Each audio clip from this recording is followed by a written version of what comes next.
तो यहाँ कहते हैं मोला माया मग में बैठी हंसा चुन चुन खाई, ज्योत स्वरूपी बया निरंजन में ही करता भाई। एक न करता दो ना करता नौ ठहराए भाई, दसवां भी धुंधर में मिल जा सत्य कबीर दुहाई। अब इन्हीं विष्णु जी के अवतार 9 तो हो चुके हैं और 10वां अभी आएगा। वो नीकलंक नाम से विष्णुदत्त शर्मा के घर पर संभल नगरी में अवतार लेगा। एंड ऑफ द कलयुग, कलयुग के अंत में उसमें सभी प्राणी मांसाहारी, कर्तघनी और भक्तिहीन हो जाएंगे। उसमें मनुष्य की आयु 20 वर्ष की होगी, स्त्री और पुरुष की, जिसमें से 5 खंड होंगे। खंड का मतलब है कि 5 वर्ष, जैसे आजकल 100 वर्ष की आयु मानते हैं, तो 75 में 80 में आम व्यक्ति की मृत्यु हो जाती है। ऐसे उस समय 20 वर्ष की आयु होगी और 15 वर्ष में आम व्यक्ति मर जाया करेगा, यानी प्राण त्याग जाया करेगा।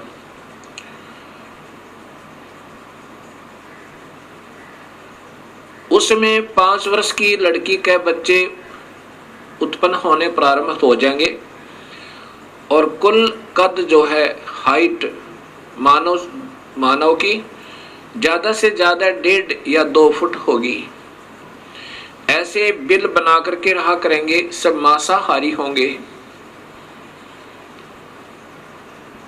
उसमें पृथ्वी के अंदर उपजाऊ अंश नहीं रहेगा। उन कृतघ्नी प्राणियों को समाप्त करने के लिए ये काल अपना ही कोई वहां गण, जैसे 10वां अवतार कौन आएगा, ये राजा हरिश्चंद्र जो कलयुग में बड़े महान पुरुष हुए हैं, उन्होंने प्रभु के लिए अपने बच्चों को भी बेच दिया, अपनी पत्नी को भी बेच डाला, लेकिन अपना सत्य नहीं हारा। इस प्रकार अब वो उस समय की हुई अच्छी साधना के आधार पर स्वर्ग में है और फिर स्वर्ग भोग के उसी को फिर ये 10वां अवतार बना के ये काल भेजेगा, फिर उसके कर्म बिगड़वा देगा। यहाँ पर वो सबको खत्म करेगा। जैसे परशुराम जी ने अक्षत्रियों को काट डाला, उसको शक्ति दे दी काल ने, और ऐसे ही महाभारत का जब युद्ध करवाना था, अर्जुन को शक्ति दे दी काल ने, और जब वो अनर्थ हो लिया फिर वो छीन ली और फिर वो अर्जुन बिल्लों ने पीटा और वो गांडीव धनुष नहीं चला उससे। तब वो स्वयं अर्जुन कहता है कि मेरे को भगवान कृष्ण ने छल लिया, युद्ध करवाना था तब तो शक्ति दे दी, अब मेरे से ये धनुष नहीं चल रहा।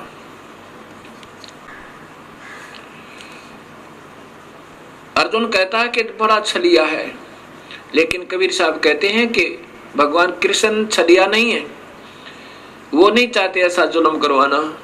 ये तो सब खेल काल खेल रहा है और ये ब्रह्मा विष्णु महेश और इन्हीं के अवतार बना के वो काल इन सबको नचा रहा है। उसके पास रिमोट कंट्रोल है सबका। ये तो खिलौने हैं उस काल के सामने। वो 1000 भुजा का है वो काल भगवान ब्रह्म, और ये ब्रह्मा विष्णु महेश केवल 4 भुजा के, और ये इनकी माँ जो है अष्टंगी शेरा वाली दुर्गा, ये 8 भुजा की। अब ये देखना, एक तो 1000 हॉर्स पावर की मोटर हो और एक 4 हॉर्स पावर की हो, एक 16 कला के हो, 16 हॉर्स पावर की मोटर हो, और एक 1000 कला की यानी पावर हॉर्स पावर की हो, कितना अंतर होता है। ऐसा ही इन सब के अंदर भिन्नता है।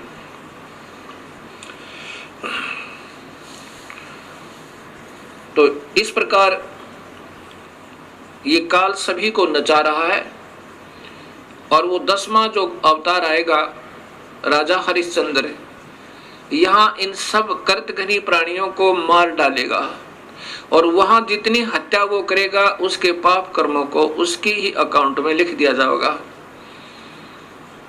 और जब ये अवतार यहाँ अपना 10वां पूरा कार्य करके चला जाएगा या उछल कूद के, फिर इसको नरक में ठोका जाएगा जब इसके पुण्य अक्षीण हो जाएंगे।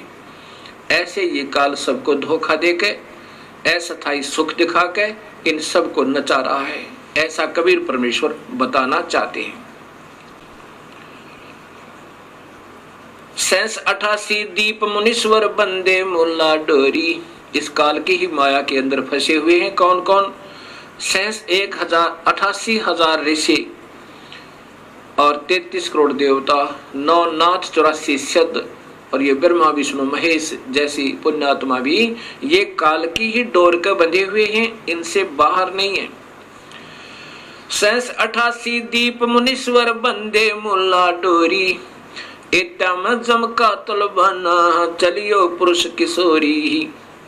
इन इतनों में तो 21 ब्रह्मांड में तो काल ही का तलवाना अर्थात हुक्म चलता है। मुल्ला का तो माथा दागू सत की मोर करूंगा, हंस द्वीप को हंस पुरुष दीप को हंस ले जाऊं, दरा न रोकने दूंगा। अब कबीर परमेश्वर कहते हैं कि इस काल की मुल्ला माया अर्थात सब माया को मैं काट दूंगा और अपने हंस को सतलोक में पुरुष दीप में पूर्ण परमात्मा वाले लोक में ले जाऊंगा। रास्ता नहीं रोकने दूंगा, मैं साथ रहूंगा अपनी पुण्यात्मा के, जो सत भक्ति मेरे पूरे हंस से पूरे संत का नाम लेकर के और वही 3 मंत्रों के जाप से विधिवत साधना अंतिम श्वास तक करता रहेगा। हम तो बंदी छोड़ कहां धर्म राय है चकवे, सतलोक की सकल सुनावा वाणी हमारी अखवे। 14 भवन गवन है मेरा जल थल में सर्वंगी, खालक खलक खलक में खालक अवगत अचल अवंगी। अगर अलील चक्र है मेरा जहां से हम चल आए, पांचों पर परवाना मेरा ये बंद छुटावन दाए। इन पांचों के ऊपर मेरा तलवाना मेरा हुक्म चलता है। ब्रह्मा विष्णु महेश और माया और इस काल के ऊपर ज्योत निरंजन के ऊपर कबीर परमेश्वर कहते हैं कि मेरा हुक्म चलता है। अगर अलील चक्र है मेरा जहां से हम चल आए, सतलोक से हम आए हैं, और पांचों पर परवाना मेरा बंद छुटावन दाए। जहां ओंकार निरंजन नाही, ब्रह्मा विष्णु वेद न जाही। जहां वेदों के आधार पर साधना करने वाले वहां नहीं जा सकते और ना ही ये ब्रह्मा विष्णु महेश जा सकते। जहां ओंकार निरंजन नाही, ब्रह्मा विष्णु वेद न जाही। जहां करता ने जान भगवाना, काया माया पिंड निपराना। 5 तत्व गुण तीनों गुण नाही, जहां काल द्वीप और नहीं झाई।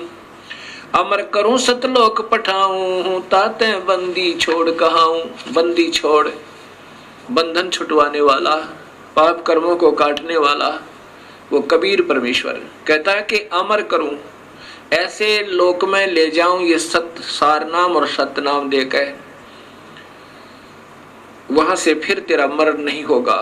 अमर करूं और सतलोक पठाऊं, सतलोक ले जाऊं, भेज दूं। इसलिए मैं बंदी छोड़ कहलाता हूं, ताते बंदी छोड़ कहूं। जैसे यजुर्वेद के 5वें अध्याय के 32वें श्लोक में स्पष्ट लिखा है कि वो कबीर परमेश्वर है जो इस काल की बंधन से छुटवाता है और वो आकार में है।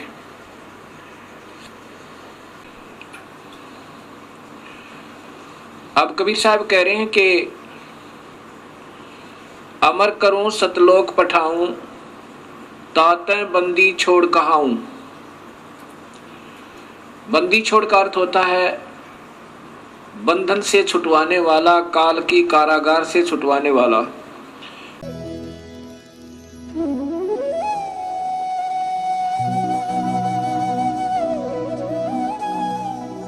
अगर आप ये वीडियो YouTube पर देख रहे हैं तो हमारे चैनल को सब्सक्राइब करें और बेल आइकन को दबाना ना भूलें। अगर आप Facebook पर ये वीडियो देख रहे हैं तो हमारे पेज को लाइक करें।